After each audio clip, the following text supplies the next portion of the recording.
YouTube best training মিডিয়ার পক্ষ থেকে সবাইকে স্বাগতম। আমি একটা সিলেক্টর সুইচের মাধ্যমে ভোল্টমিটার লাগিয়ে সেখানে দুটি লাইন এর মধ্যে বিভিন্নভাবে ভোল্টেজ মেপে দেখাবো কীভাবে এটি কানেকশন করতে হয়। এটা প্রিভিয়াস ভিডিওতে আমরা এটা নিয়ে একটু আলোচনা করছিলাম, এটা বোঝার জন্য সুইচটা সম্পর্কে এবং কীভাবে এটা ফিটিং করব, কোথায় ফিটিং করব সে সম্পর্কে আমরা মৌখিক আলোচনা করছিলাম। এটা আমরা এখন আজকে এটা কানেকশন দেখাচ্ছি। তো আমি প্রথমত নিউট্রাল তার নিচ্ছি, যদিও তারটি লাল বাট এটি একটি নিউট্রাল ওয়্যার। তো নিউট্রাল ওয়্যারটি এখানে যেখানে নিউট্রাল লেখা আছে, যেমন দেখছেন এখানে নিউট্রাল লেখা, এই নিউট্রাল আমি লাগিয়ে দেব।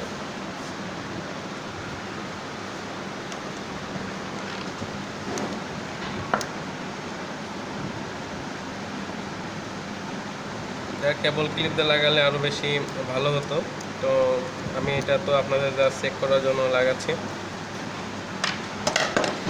তারগুলো খুব বেশি বড় করে রাখা ঠিক না, যেরকম মাপ দরকার সেরকম মাপে রাখতে হবে। আবার এটা কানেকশন অ্যাকচুয়ালি আপনি স্ক্রুর একটি সাইডে যদি না দিয়ে দুটি সাইড করে দেন তাহলে এটা কিন্তু আরও ভালো টাইট হয়। যাই হোক, এ সকল বিষয় হয়তো আপনারা জানেন।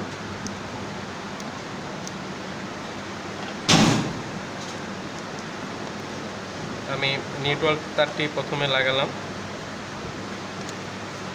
এরপরে আমরা এখানে 3টি ফেজের লাইন দেব। তো ফেজের লাইন দেওয়ার জন্য দেখেন এখানে আমরা সার্কিট ব্রেকার লাগিয়ে রাখছি। এই সার্কিট ব্রেকারটা আমার আসলে যদিও ব্ল্যাক কালার দেখছে, এটা 3টি ফেজ অ্যাকচুয়ালি। আমি ভোল্টেজ মেপে এখানে দেখাই দেবো যে 3টে ফেজ, আমরা তো এখানে ভোল্টেজ পাবোই। তো আমরা সেই সার্কিট ব্রেকার থেকে লাইনগুলো একটা একটা করে নিব, নেওয়ার পরে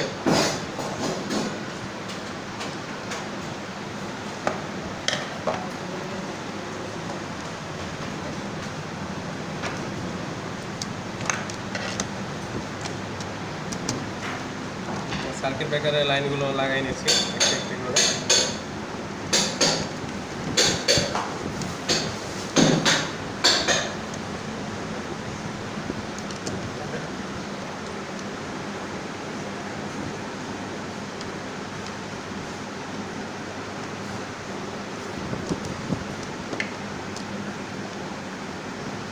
তাহলে প্রথমে আমরা সার্কিট ব্রেকারে 3টি লাইন লাগিয়ে নিলাম।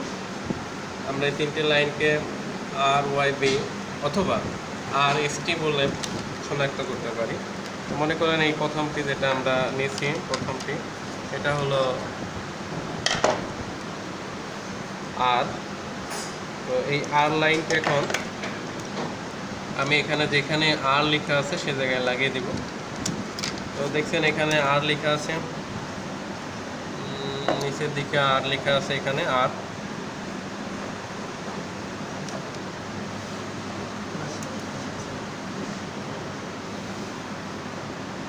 লেখা আছে এবং মাঝে এখানে S লেখা আছে। তো ঠিক আছে, আমি R এ লাগাই দিয়েছি। Rটা শর্ট করা, আমরা এক পাশে লাগালেই চলতো। R ফেজটা আমি R ফেজে লাগিয়ে দিই, এখানে যেখানে টার্মিনালটি রয়েছে লাগানোর জন্য।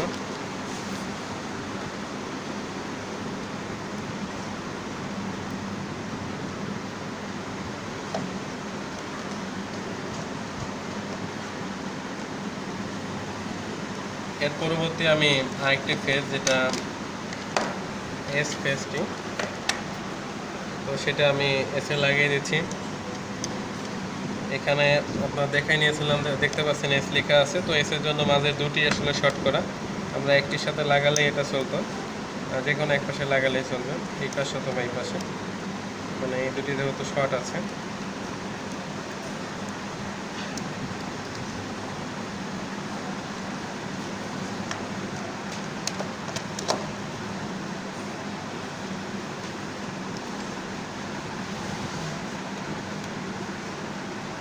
তাহলে দুটি ফেজ আমি লাগালাম। তৃতীয় নম্বর ফেজ যেটা আমরা টি দেখেন আমরা এই পাশে এখানে দুটি শর্ট আছে, এই যে টি। তো এই দুটি যে কোনো একটিতে আমরা এটি লাগাই দেব, 3 নম্বরটা, তৃতীয় ফেজ টি। সেটা আমি এখানে লাগাই দিচ্ছি।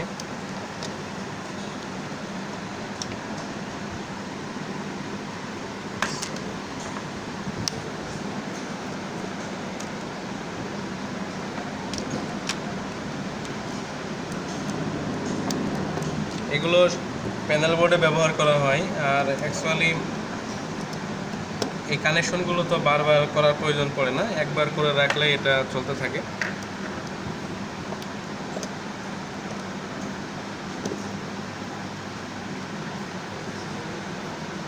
তাহলে আমরা এখানে 3টি ফেজ লাগালাম, দেখছেন আপনারা, এবং একটি নিউট্রাল লাগাইছি। এটা হলো নিউট্রাল। আর 3টি ফেজ, এই যে 3টি ফেজ। তো আমাদের সাপ্লাই প্যান তো আমরা লাগিয়ে ফেলছি। তো ভোল্ট মিটারে দেখার জন্য তো আমাদের লোডের কানেকশন দরকার নাই। এখন আমরা ভোল্ট মিটারে কীভাবে লাগাবো, তো দেখেন আমরা একটা ডিজিটাল ভোল্ট মিটার নিয়েছি। যদি আপনারা অ্যানালগ ভোল্ট মিটার নিয়ে থাকেন তার 2টি টার্মিনাল থাকবে, আর ডিজিটাল হওয়ার জন্য এখানে 4টি টার্মিনাল রয়েছে। তো এই ক্ষেত্রে যেহেতু ডিফারেন্স ভোল্টেজ সে শো করবে সিলেক্টর সুইচ চেঞ্জ করলে, তো সেই কারণে আমরা এখানে যে পাওয়ারটি, অর্থাৎ এটা ডিসপ্লে আলো হওয়ার জন্য যে পাওয়ারটি দরকার, সেটাতে আমরা ভিন্ন একটি সাপ্লাই দিয়ে রাখবো।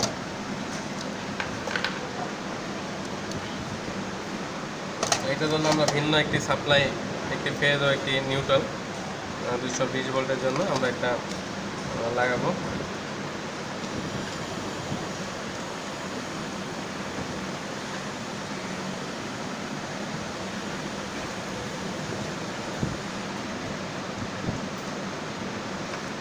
এটা ভিন্ন সাপ্লাই না লাগিয়ে আপনারা চাইলে এখান থেকে শর্ট করে নিতে পারতেন কোনো একটা ফেজ আর নিউট্রালটা, বাট আমি একটু বোঝার সুবিধার্থে এটা ভিন্ন করে রাখলাম। কারণ অনেকের তো 2 টার্মিনাল থাকবে, সেই ক্ষেত্রে তো এটা লাগবেই না যদি অ্যানালগ ব্যবহার করে থাকেন।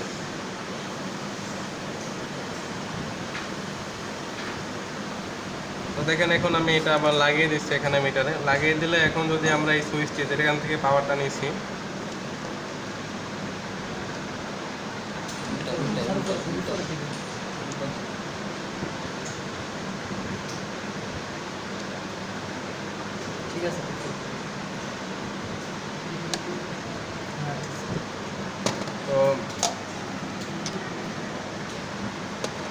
তো আমরা এখানে এখন পাওয়ারটা অন দিব, লাইন দিব।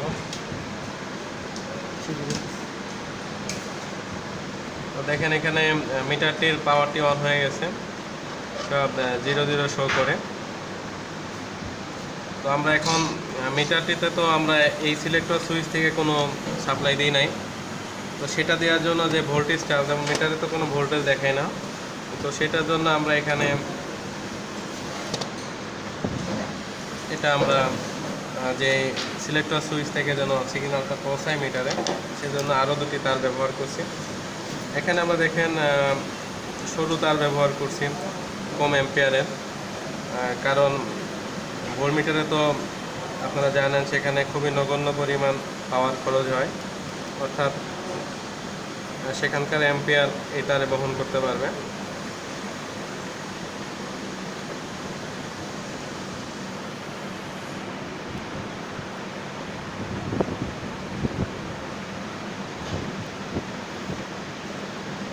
তো আমি এখানে 2টি লাইন লাগালাম, লাগানোর পরে এটা আমরা ভোল্ট দেব। তো দেখেন এখানে আমাদের আমরা এটা লাগিয়ে নিয়েছি অলরেডি। তো আপনারা মনে হয় বুঝছেন এখানে হালকা সমস্যা হয়েছিল।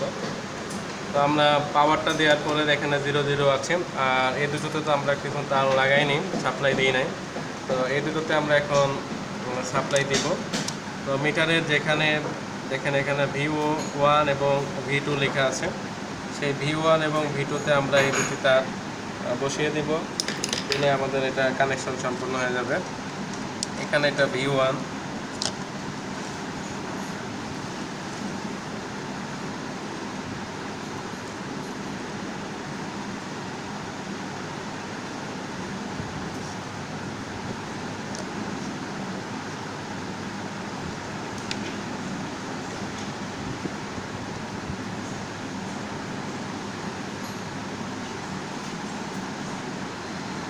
এখানে এটা V2।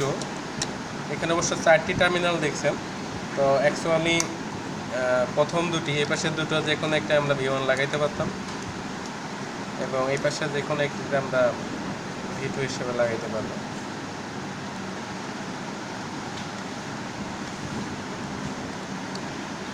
তাহলে আমাদের কানেকশন হয়ে গেল। তো এখন আমরা এদিকে দেখতে পাচ্ছি যে এটা দেখেন, এখন আমরা এগুলো সিলেক্ট করব এবং দেখব যে আমাদের ভোল্টেজগুলো। আমরা এখন প্রথমে লাইন দিব, 3 ফেজ লাইনটি অন করছি। আমি নিয়ন টেস্টার দিকে এখানে লাইন আছে কিনা আমরা উপস্থিতি দেখে নিচ্ছি আগে।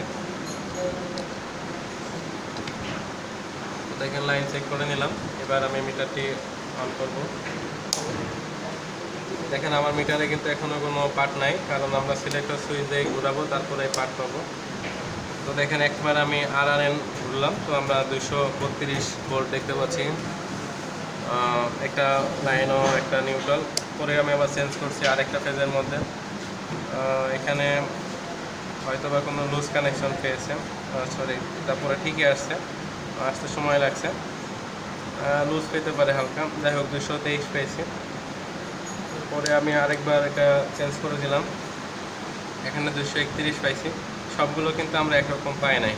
আবার আমরা ঘুরাই নিয়ে আসি। এটা আমরা দেখেন এই ভোল্টেজটা আমাদেরটা মনে হচ্ছে এটা কোনো জায়গাতে আরেকটু লুজ পেতে পারে হালকা।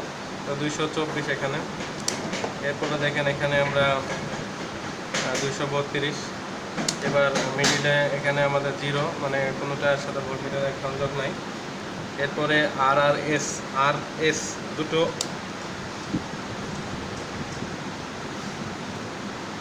তো একটি লাইন এখানে মেবি প্রবলেম করছে। তো আমরা অন্য একটি লাইন দেখি।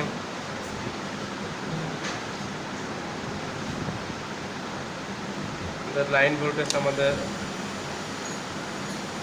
সঠিক মানে দেখায় না, শুধু দুটি ফেজ বললাম, দুটি ফেজ ঠিক মতো দেখাচ্ছে, একটি ফেজে প্রবলেম করছে। তো আমি এখানে দেখি যেখানে 3টিতে লাইন তো আউট হয়েছে বলে মনে হচ্ছে। তো দেখি আবারও, তো এই মুহূর্তে দেখেন আবার এটা ঠিক আছে। প্রথমে একটি ফেজ সমস্যা করছিল, তো এটি লাইন থেকে ডিস্টার্ব হতে পারে বা কোনো এক জায়গায় লুজ আছে মনে করেন, সে কারণে এই প্রবলেমটি আমরা ফেস করছি। যে কারণ দেখেন আমরা প্রথমে কিন্তু এখানে ভোল্টেজ অনেক কম পেয়েছিলাম এবং এদিকেও কিন্তু একসাথে ভোল্টেজ আসতে চাচ্ছিল না, পরে ধীরে সুস্থে আসছে। তো আশা করি আপনারা বুঝতে পারছেন কানেকশন ঠিক আছে। এই যে এখন আমরা ধাপ বাই ধাপ সবগুলোই পেলাম ভোল্টেজগুলো। যেমন আমরা আবারও যাই, অথবা সুইচের কন্ট্যাক্ট সমস্যা করছে, সেখানে আমরা 384 ভোল্ট পাচ্ছি। এরপরে আমরা 392 ভোল্ট পাচ্ছি। এরপরে আমরা 400 ভোল্ট পাচ্ছি। তো এই ছিল আমরা প্রত্যেকটি লাইনের ভোল্টেজ মাপছি এবং এদিকে আমরা দিলে একটি লাইন একটি নিউট্রালের ভোল্টেজ পাচ্ছি। তো আমরা আজকের ভিডিওর মাধ্যমে সিলেক্টর সুইচ কীভাবে লাগিয়ে একটি ভোল্টমিটার দ্বারা আমরা 3 ফেজের সমস্ত ভোল্টেজ মাপতে পারবো, সেটি এই ভিডিওতে দেখেছি। আশা করি আপনারা সবাই এটা ব্যবহার করতে পারবেন, মাপতে পারবেন, কানেকশন করতে পারবেন। সবাইকে ভিডিওটি দেখার জন্য ধন্যবাদ। আমার ভিডিও যদি ভালো লাগে আমার চ্যানেলটি সাবস্ক্রাইব করুন, ভিডিওতে লাইক দিন, কমেন্ট করুন এবং অন্যদের দেখার জন্য শেয়ার করুন।